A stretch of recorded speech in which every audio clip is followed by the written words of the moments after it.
આ કઈ કોલેજમાં ભણવા ગયા છે, કઈ ડિગ્રી લીધી છે, આજે આપણને ગામઠી ભાષામાં એકદમ સમજતી ગુજરાતી ભાષામાં પરમાત્મા કેમ છે બેસાડી દીધો છે, પણ આપણે પોતાપણું મટતો નથી, એટલે આ બધું ઊભું રહે.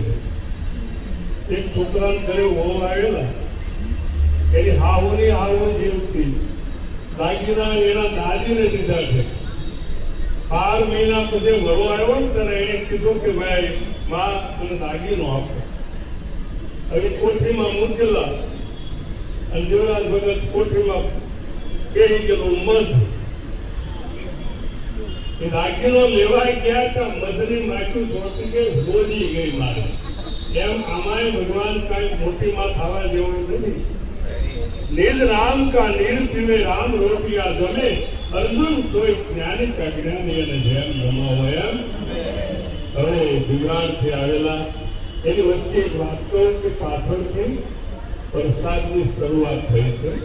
આપણી પાસે સમય શોર્ટકટ થોડો ટૂંકો છે, એટલે પાછળથી વરસાદ લેજો અને બહુ શાંતિ રાખજો.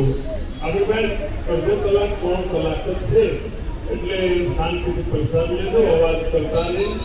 અને એક વાત કે રામબા અમારા મંજુ મહારાજ તેમના સુપુત્ર વિજયભાઈના ધર્મપત્ની બેન કવિતા અને સ્વર્ગસ્થ એવા ઘનશ્યામભાઈને આજે પૂર્ણતિથિ કીધી. અને એ કવિતાબેન એ બેન નથી, એ બેન નો માનશો તમે. એ ભગવાન એક પુરુષ શરીર ધારણ કરી કાર્ય કરે.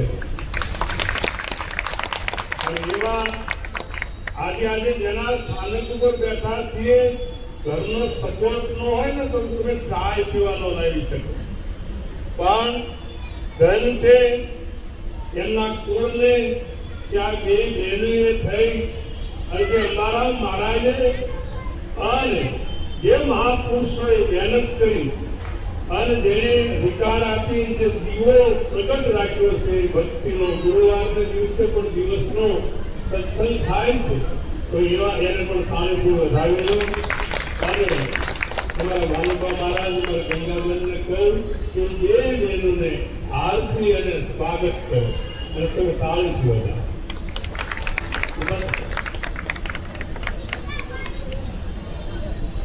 જેના ઘેરે હરિજન હરિ ગુણ ગાય તો નિત્ય ગંગાજી મનાય. જેના ઘેરે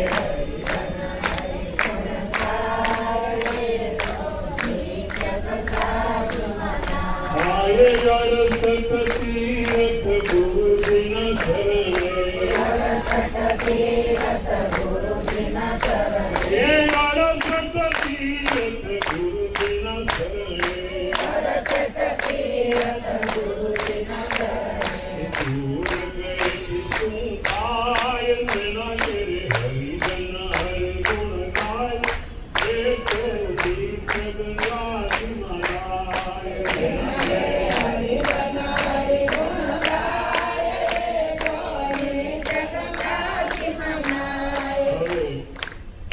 અમારે સુરત નિવાસી બલરામ મહારાજના પરમ નિમિત્ત આદરણીય એવા જ્ઞાની પુરુષ મગનરામ મહારાજને વિનંતી કરવી, એ પણ આપણને સત્સંગનો લાભ આપે.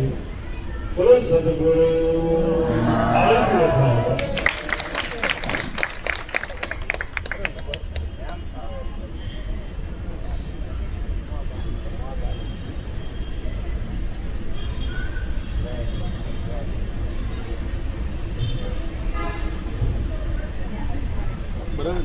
સદગુરુ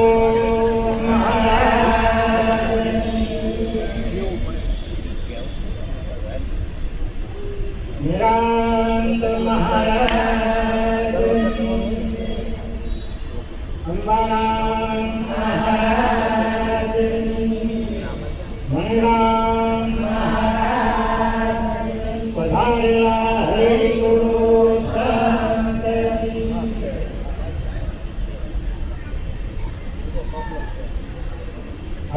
છું તુકારામ મહારાજની સકલની નિર્વાણ તિથિ નિમિત્તે ઘનશ્યામ મહારાજ અને સાનુભા મહારાજે એક મહાપુરુષો સંબંધીઓ સત્સંગીઓ આડોશી પાડોશી બધાને બોલાવી અને આ જ્ઞાન યજ્ઞનું આયોજન કર્યું એ બદલ એને ખૂબ ખૂબ ધન્યવાદ. દરેક મહાપુરુષના ચરણોમાં કોટી કોટી વંદન. કારણ આપણી પાસે સમય હતો અને સમય વર્તે સંતા બીજા બધા માયાવંતા. એટલે સમય આપણા હાથમાં હોય ને ત્યાં સુધી આપણે જે કરવું હોય એ કરી દીધા જેવું. આ એક શ્વાસ જાત હે तीन लोग के मोल આ कहना तो कह दिया तुझे क्या कहूँ बिना के धोल. આ એક શ્વાસ લીધેલો જે છે એ બહાર નીકળશે કે નહીં એને કોઈને ખબર નથી. એટલા માટે આ શ્વાસ છે ત્યાં સુધી જે સત્ય વસ્તુ છે જાણી લીધા જેવું છે. આ સત્ય આપણા હાથમાંથી સરકી ન જાય. વાયદામાં વાતો ઊંધો ન જાય. વિરામ મહારાજ કહે છે વાયદામાં વાયદામાં હોત બધા હોય જાય. કારણ કે આપણા હાંગલા દોડા બે જે છે ને એ પણ વાયદામાં ન જાય, કચરામાં ઉડ્યો જાય, અધોગતિમાં જાય છે. એટલે આપણી પાસે સમય છે ત્યાં સુધી સત્ય વસ્તુ જે છે એ જાણી લીધા જરૂરી છે. મહાપુરુષો સત્ય એટલે ના એ પોતાથી જરા પણ છેટું નથી, પોતે જ છે. આ પોતે છે, પાસે છે પણ પીછે નહીં. પાસે છે છતાં પણ આપણે જાણી શકતા નથી. આપણે બધાને જાણીએ પણ આપણે આપણને નથી જાણી શકતા. એટલે ગંગા સતી પાનભાઈને કહે છે આ હૃદયને સંતાને મુચડા કરોડો પાનભાઈ અચાનક અંધારા થાય. આ જોત જોતાના દિવસો ઉડ્યા થાય 21,600 કાળ. આપણો એક દિવસ થાય એટલે આપણા શ્વાસા જે ચાલે છે એ 21,600 શ્વાસા એક દિવસમાં આપણે લઈએ. એટલે ગંગા સતી કહે છે આ વીજળીના સંકારા જેવું આપણે જીવન મળ્યું છે. આ સંકારા જેવો છે વીજળી થાય અને સંકારામાં તો મોટી પુરવણી ને એ તો પુરવણી લીધા જેવું છે. એટલે આ વાયદોમાં કરવાનું નથી. એટલા માટે સત્ય શા માટે આપણા જીવનમાં કિંમતી છે? સત્ય સદોને જેમનું તેમ છે કે ન આવે તે ન થાય. સત્ય કાયમ છે, એમ તમે કાયમ ના છો. આવું આપણે સમજી લીધા જેવું છે. તમે આજકાલના નથી. આ દેહ ધારણ કર્યો પછીના આપણે નથી અને મળશું ત્યાં સુધી રહેવાના એવું નથી. તમે પેલા હતા આજે છો અને અંતમાં તમે રહેવાના છો, કાયમના માટે છો. અને આવું જાણવાથી તમે નિર્ભય થઈ જાઓ. આ નિર્ભય થવાની વાત છે. બાકી આ આખું જીવન છે ને આ બીકમાં ડરમાં ભયમાં જતું રહેવાનું છે. અને જે સત્યને જાણે છે, જે નામને જાણે છે એ નિર્ભય થઈ જાય છે. એનાથી અજ્ઞાનતા હોય, અંધશ્રદ્ધા હોય, નાજતના બંધન હોય, આ બધું છેટું રહી જાય. આવું આ સત્ય છે. એટલે એને સમજવાનું છે જ્યાં સત્ય છે ત્યાં અસત્ય નજીક આવવાનું નથી. એટલે ઘણી ઘણી શંકાઓનું સમાધાન એક સત્યમાં પડેલું છે. એટલા માટે આ મહાપુરુષો કામની માટે પુરુષાર્થ કરી રહ્યા છે. અને પુરુષાર્થ કરીને આ જીવને જગાડે છે. જો જાગી જાય, આવો જ્ઞાન યજ્ઞ થયેલો છે એમાં એક જીવ જો જાગી જાય, આ મંજી મહારાજે જે આ જ્ઞાન યજ્ઞનું આયોજન કર્યું છે એ સાર્થક ગણાઈ જાય એવું કે છે મહાપુરુષ. એટલે આપણે ક્યાંય જતા હોય અને બિલાડી આડી ઉતરે એટલે આપણે પાછા વળી જઈએ. શા માટે? હોય છે. અરે ત્રણ ઈંટો મૂકેલી હોય ને તો ત્યાં આપણે ગાડી લઈને જતા હોય ને એટલે કે તરત હોર્ન વગાડીએ. શા માટે? જો હોર્ન નહીં વગાડીએ તો આપણું કંઈક થઈ જાય. આવો ભય પડેલો છે. આમાંથી નિર્ભય થવાનું છે. આપણે ઘણી ઠેકાણે જઈએ ને તો હું લાલ ટાંગેલી હોય જાણે. શા માટે લાલ?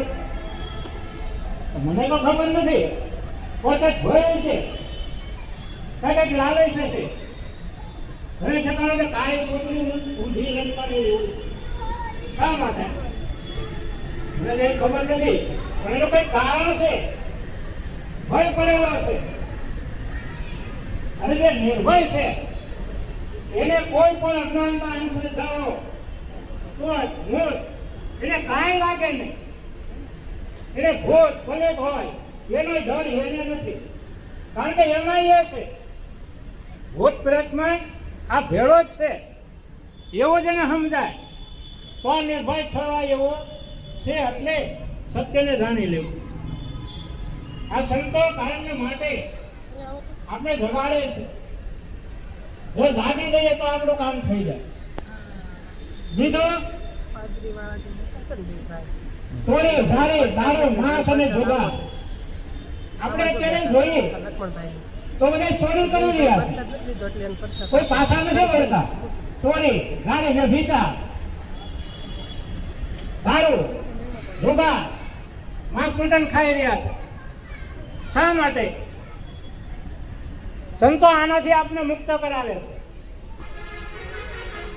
બીજો વિકારો જે છે આપણામાં પડેલા છે કામ ક્રોધ લોભ મોહ મદ એક સત્યને જાણવાથી આ બધા જે છે છૂટી જાય.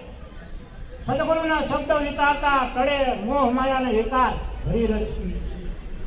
આવો હરિરસ જ્યાં પીરસાતો હોય, જ્યાં અમૃત વાણી વરસી રહી હોય, એનું જો પાન કરો ને તો આ જેટલા તે વિકાર જે છે મોહ અને માયા એને તમારે દૂર નહીં કરવા પડે, દૂર થઈ જાય. કે એવો અજર અમર જે પીવે એના મેળ અને રેણ પડતા.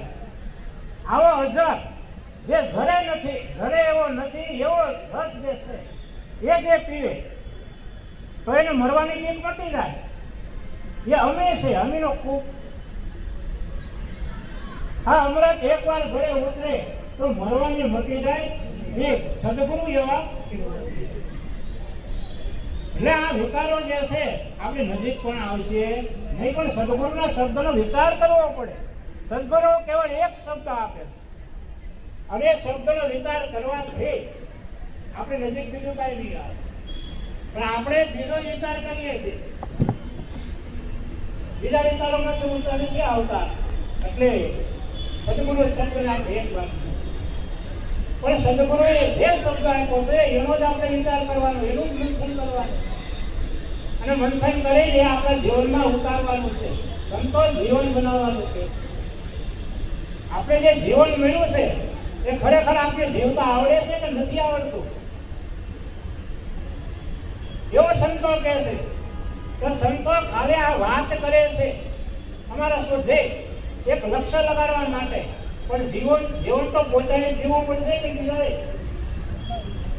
આ ગોળ ખાઈને મીઠો લાગે, વાત કરે મીઠો લાગે.